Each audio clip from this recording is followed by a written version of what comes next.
Welcome to another voiceover video. My camera is still in the shop, so this is how we are going to do it. And if my voice seems a little nasally, that's because I'm having a little bit of the sniffles, but I hope it's not going to be too distracting for you, and I hope I can get through this in one piece.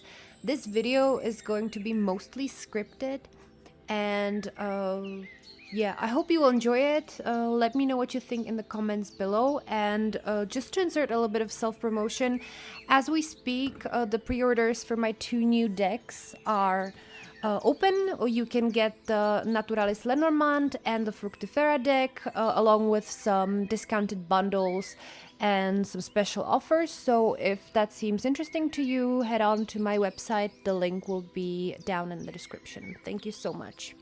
And the title of this video is Two People Will Never Read a Plant the Same.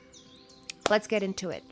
Divination is, by design, deeply subjective. That subjectivity should bleed through to the lens and perspective with which we view plants. In divination, the dialogue creates a unique relationship between both parties. Their style of communication, their vibe, their chemistry will be different, just as they are between people. Your knowledge or experience may be vastly different from another person's.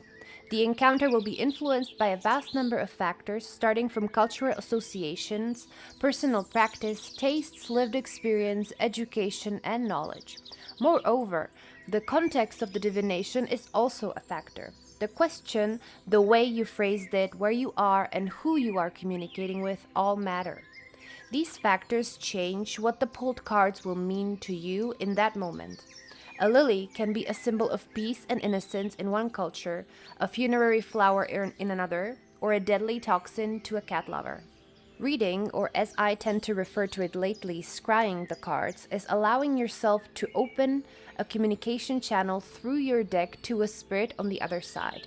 It may be the plant itself, but the plant may also be a messenger or a method of transmitting vocabulary to you from your patron deity, the local spirits, or your spirit court. Burdening you with an arbitrary list of possible meanings would hinder your ability and flexibility to perceive the message as it is intended in the moment. A plant can carry a myriad of meanings and messages to you. These range from its color, shape, and the appearance of its fruit, roots, or flowers to a word that means something to you in the moment through its Latin name. For example, digitalis can evoke something digital in you, or it can remind you of digits, fingers, or even numbers. It continues through what is known to you about its way of life and your own encounters with it. Even if you have never met the plant before, its body says a lot about the life it is accustomed to. Is it small-leaved, tall and thin, or small and bushy? Does it have thorns or tendrils? All this may hint that a shared understanding is possible between different readers, but it actually shows the vast possibilities from which we will notice only a relevant fraction every time. One day, when pulling a blackberry card, you may be reminded of the red-stained lips of a former lover.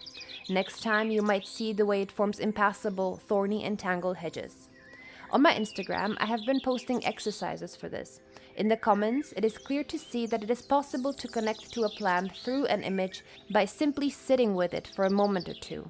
Not only have we had interesting results, but many of them were also very relevant to the nature and the life of the plant itself.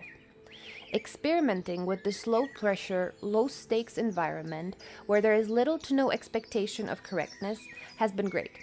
If you're interested, you can join us over there. If not, let's have a go at it here right now.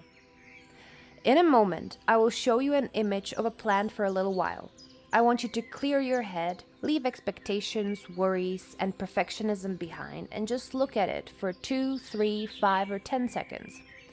Write down in the comments 2 or 3 words, feelings, emotions, or associations that come up in that moment. Do not judge them and do not filter them. There are no wrong answers. We can compare, contrast, and debate in the comment section. So, what is coming up in your mind's eye right now?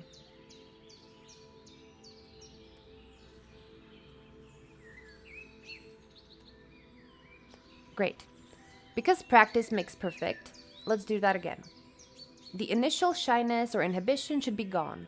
Perhaps you have reassured yourself that you have not blanked out and that you did, in fact, have something come up for you in the moment. In a couple of seconds, I will show you another plant. This time, go for the first 3 to 5 things that come up.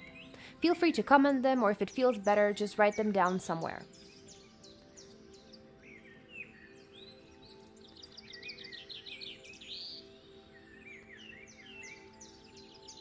Did it get a little easier this time? I would think so. It is not because the plant is easier than the other. In fact, as I'm writing this, I have no idea what images will end up on the screen at all. It may have been easier because you allowed yourself to be free to connect and receive without the pressure to pull out something that has been marked as correct by a textbook, guidebook, or consensus. And for the final time today, let's try a third time. This time, look not only for words or phrases. Ground your body as well and see if, along with some language, an emotion comes up, a feeling or a sensation. Maybe it will be an image, a glimpse of a memory. Take a deep breath and close your eyes. Empty your mind. Take 2 more deep breaths.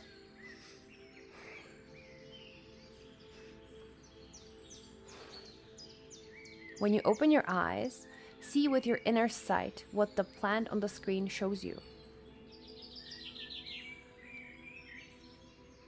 How was that experience? Was it same or different? What were you experiencing? What were you reminded of? You can work this way not only with my oracle cards, but with any other deck or any tarot. Most importantly, every day when you encounter a plant, you can do the same thing to connect to it. This trains the ability to be open and listen to what it has to say, show, or teach you. You can also practice this in your devotional work with deities and when you speak to your patrons or guides. Last week's video was about the necessity of knowing yourself and what steps to take to make this connection and communication easier as well. Please let me know in the comments what your thoughts are about this, what you felt or experienced during this exercise, and how you practice connection in your daily life. Thank you so much for listening to the end of this. This might have been a little shorter one, but I hope it has been valuable to you in some way and that these exercises have shown you that you do have the ability to just connect to a plant as it is without having to have prior knowledge. As I said, as I was writing this script, this is now unscripted, but as I was writing this script, I still don't know which plants I'm going to use. I'm going to go for a mix of maybe more known or well-known traditional plants and something that is maybe a little bit more obscure to really allow you to free yourself from the expectation of knowing anything about the plant that will be shown.